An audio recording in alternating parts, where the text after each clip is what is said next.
Hey everyone, my name is Will. Welcome to Room and Goods. Recently, you might have heard rumors that an updated Oculus headset is going into production this month. So many have asked the question, does this mean it's going to replace the Oculus Quest? So let's go through everything that we know so far about the next Oculus headset. And what is this Jio Glass and why are people actually talking about this?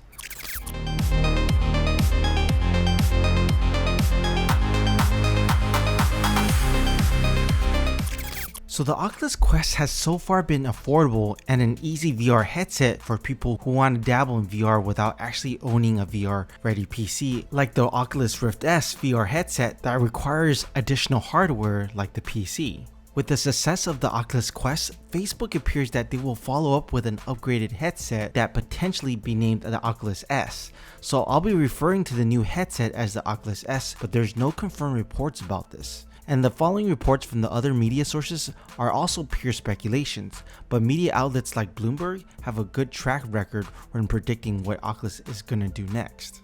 Now let's first talk about the updated design of the Oculus S. Now Bloomberg first reported back in May of this year that addressed the design of the next headset. It's been reported that it will be 10 to 15% smaller and lighter than the original Oculus Quest. Therefore, it will bring down the headset down from 20.1 ounces to 17.5 ounces, which equals to about 1.1 pounds, similar to their PC VR headset, Oculus Rift S. This will definitely help improve the VR experience as you won't feel the headset as much on your face without actually modifying the VR headset strap. Because of the lack of details from other media sources, that's pretty much it as far as the actual design changes of the new Oculus S. But that all recently just changed yesterday because there has been leaked images on Twitter by Walking Cat that seems to suggest this might be the next Oculus Quest or the Oculus S. We don't know if this is legit or it's been photoshopped, but it's still worth taking a look at. So aesthetically, it appears that they went away from the all black headset and moved on to a white headset design with a black facial interface along with the white controllers, which reminds me a lot like the PS5 color scheme. Now, it has been reported by Bloomberg back in May, they gotten rid of the fabric covering and replaced the overall headset with plastic, and looks like that particular report is true. Plus, based on the angle, it does appear smaller than the current Quest, which hopefully translate the headset being more comfortable. But I still think it's mostly about redistributing the weight off from your face, and that has a lot to do with the design of the straps. If you look at the strap, it has been redesigned, especially if you take a look at the strap from the side. It's been replaced by a singular strap that closely resembles the Valve Index straps. However, the strap on the top looks like it remained the same. Another thing to look at is the camera placement. The two top cameras are now moved to the sides that can lead to better and wider tracking range for the touch controllers, but the cameras on the bottom seem to be on the same position.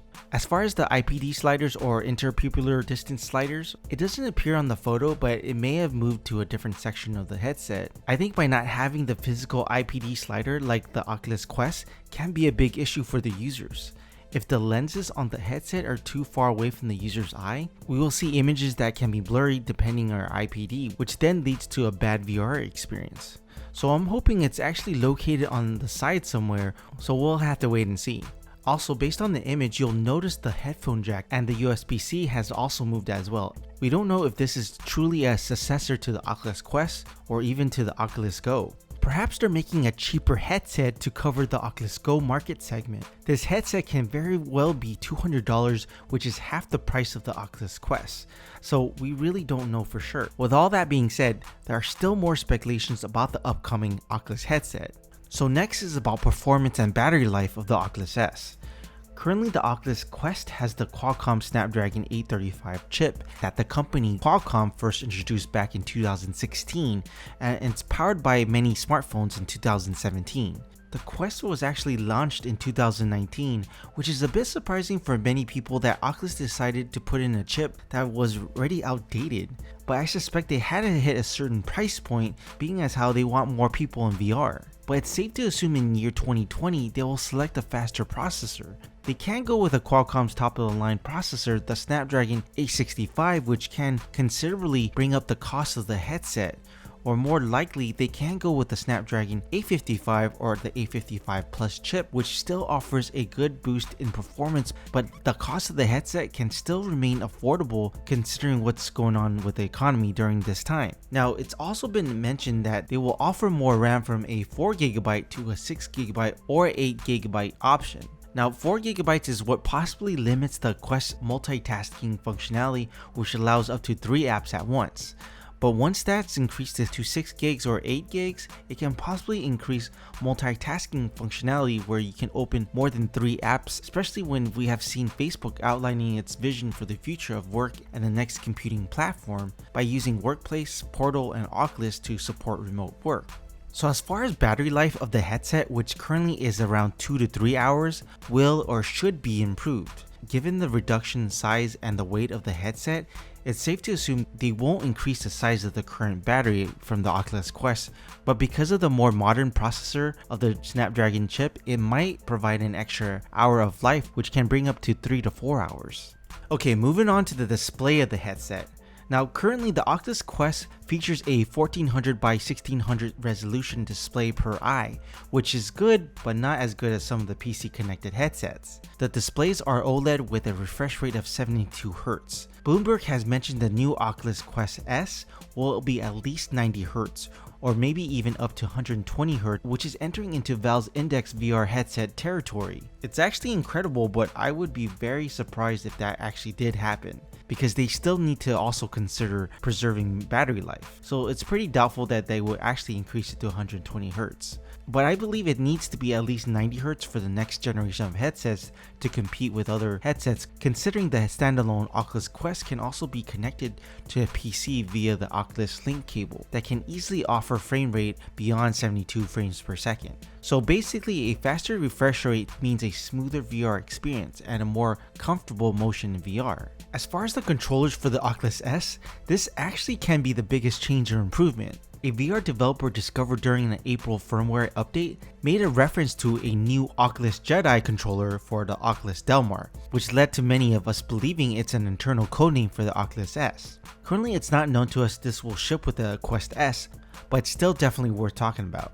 So according to Upload VR, the current Oculus Quest Touch controller is tracked by using 30Hz flashes or 30 times per second from LEDs on the touch controllers. This new controller Jedi looks like it will be 60Hz LED mode. So by doubling the rate of tracking, it would lead to fluid and more natural movements during gameplay, plus it can decrease the amount of time for the headset to regain connection with the controller when it goes beyond the camera's view, like putting your controller behind your back. It will also reduce the latency of the controller free tracking. Other improvements also include accelerometers and gyroscopes that can lead to more precise tracking of the controller even when it's not in the view of the headset's camera. Finally, the biggest change is the capacitive sensors found in the original controller.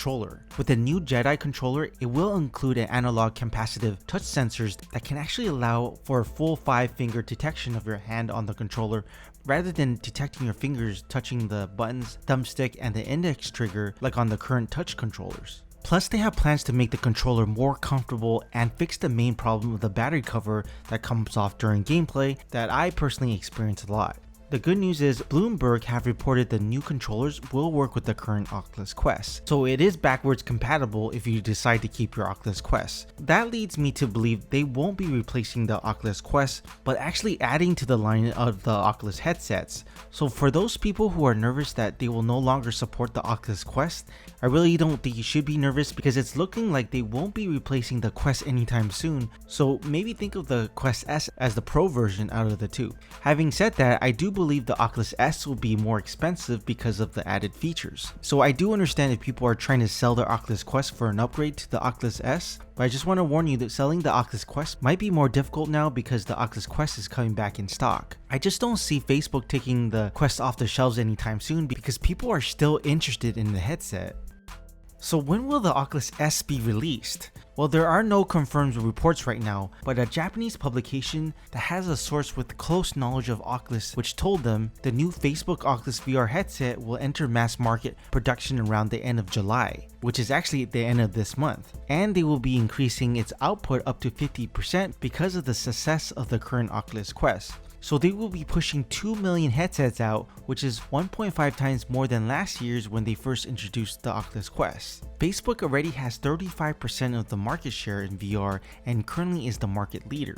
So they may introduce the new Oculus Quest S in their annual Oculus Connect conference, or OC7, which will be virtual this year, and it's usually around the month of September, but we'll see if the coronavirus affects this timeline of when it will actually get announced or its release date. Now, if these reports are actually true and they have started production, I'm thinking they may release it around the holiday season because it's only 5 months away at Q4. Or another option would be releasing in Q2 in the month of May, similar to when Oculus Quest was released, which was only last year of 2019. So that's what we know about the new Oculus S so far, but Facebook has of course not confirmed any of this information or announced anything official. So let's move on to another story about Facebook, but this time, this report is a confirmed story. Now, Facebook has invested $5.7 billion into a company called Reliance Industries, which is an Indian multinational company headquartered in Mumbai. Facebook is currently the largest minority shareholder in this company. Plus, Google has actually invested $4.5 billion into Reliance as well. Now, what's really interesting about Reliance is they recently launched a mixed reality powered smart glasses called Jio Glass. So in my previous videos, I did mention there will be more XR devices that will be launching this year. So Jio Glass is one of the big ones that will be launching. So it currently supports 25 apps, and the company is planning to support more apps. Right now, there's no word on the price and when it's actually available, so there's not a whole lot we know about this Jio Glass, like I am especially curious about the chip that's running inside it, but based on the presentation that was given to us, we do know some of its functionalities. Like I mentioned before, it currently has 25 apps and more coming on the way.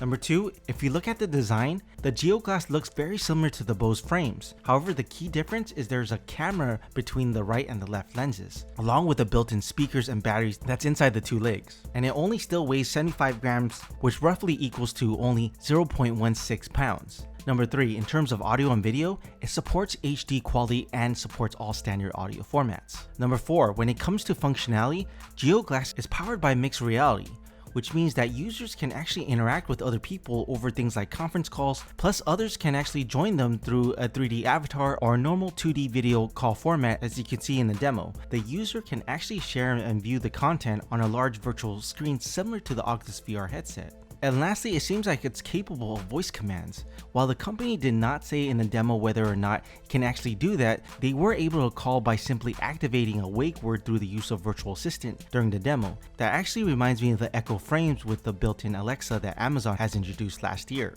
So this is actually amazing because they are looking like a normal pair of glasses. And I thought Facebook would actually be the first ones coming out with something like this. In fact, last month, many were actually talking about Facebook's newest proof of concept VR headset that looked like a pair of glasses. But lo and behold, Reliance already developed a mixed reality device. The way that Jio Glass was demonstrated, it can open numerous applications with conference calls, spreadsheets, basically a virtual office where you can also conduct virtual meetings. And this really comes at a good time as people are trying to adjust to this new normal of staying and working at home. Companies like Reliance are working towards more of an immersive experience, or in this case, a feeling of presence with a person without actually being in the same space, rather than just having an online phone conference call as the only option of connecting with the person. Plus, people are willing to wear something like this, especially if it's looking like a normal sunglasses with no need of any special straps, unlike the typical VR headset. But these glasses still need to be connected to your smartphone devices at first. So as I mentioned in my other videos, the devices will be connected to your smartphone at first, but give it 5 or 10 years time, it will be wireless where you can tuck your phone into your pocket without even taking it out. So your phone will do the heavy lifting in terms of processing power rather than hooking up to a large PC. Interestingly, the Jio Glass will have an application called Jio Meet, which is currently taking on Zoom. With Jio Meet, schools can actually utilize this application and students can access things like science experiments, animals, and famous landmarks where they can actually see things in 3D. Now, as far as the price, it is expected to be cheaper compared to the Snap Spectacles and the Bose frames, which cost around $200 US. I actually think this tech has enormous potential with markets going towards XR devices. So as you can see with the Oculus and Jio Glass, they are really working towards a future where starting to wear devices on your face and having your phone as the processing power for your headset or glasses will become the norm of the future. And right now, this tech has been accelerated due to the current climate that we're in. It's just an explosion of tech that's coming our way sooner than people realize. It's just amazing how rapidly innovation is evolving. So if the reports are true with Oculus headset, they will be releasing another headset little over a year, which reminds me